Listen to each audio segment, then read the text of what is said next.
Aku nak try interior cleaner daripada Osola ni. Orang kata power sangat, yang baru ni 2 kali lagi power dia kata kan. Okey, jom. Aku tak nak try dekat kereta mahal aku. Aku nak try dekat lori kerja aku ni. Yang ini memang betul-betul belacannya. Kalau boleh hilang, maksudnya memang terbaik lah produk ni. Okey, jom kita masuk dalam.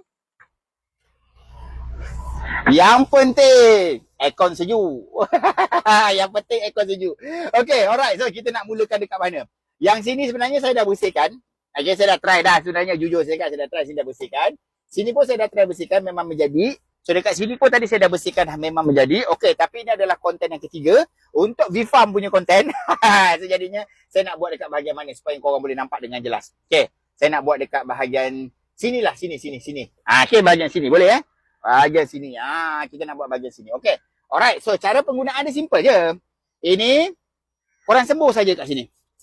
Okey, sembuh saja macam saya buat ni. Sebaik-baiknya berus tau. Kalau korang pakai berus, dia jadi lagi bersih.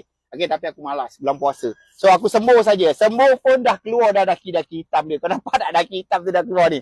Nampak tak daki hitam tu dah keluar dah? Okay. Sembuh saja pun dah keluar bang. Okey, so ambil kain ataupun ambil berus. Yang terbaik pakai berus lah. Korang berus.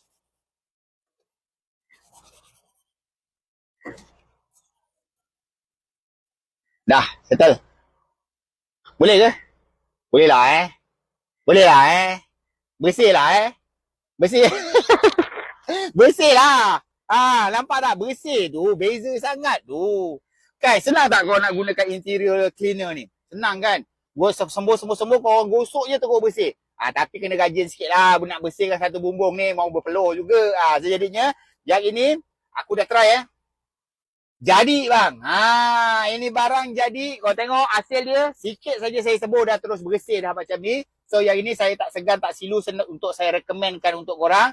Dia bukan untuk interior atas saja tau. Dia boleh bersihkan juga ni macam ni. PVC ni semua boleh bersihkan. Okay, seat ni kalau kotor-kotor ni semua korang boleh bersihkan. InsyaAllah kalau korang punya seat tu warna cerah, korang lap sembuh, terus bersih semua sekali. Okay, so yang ini kau pergi dekat beg kuning, saya tinggalkan kat dalam beg kuning. InsyaAllah jadi barang ni. Okay, Assalamualaikum.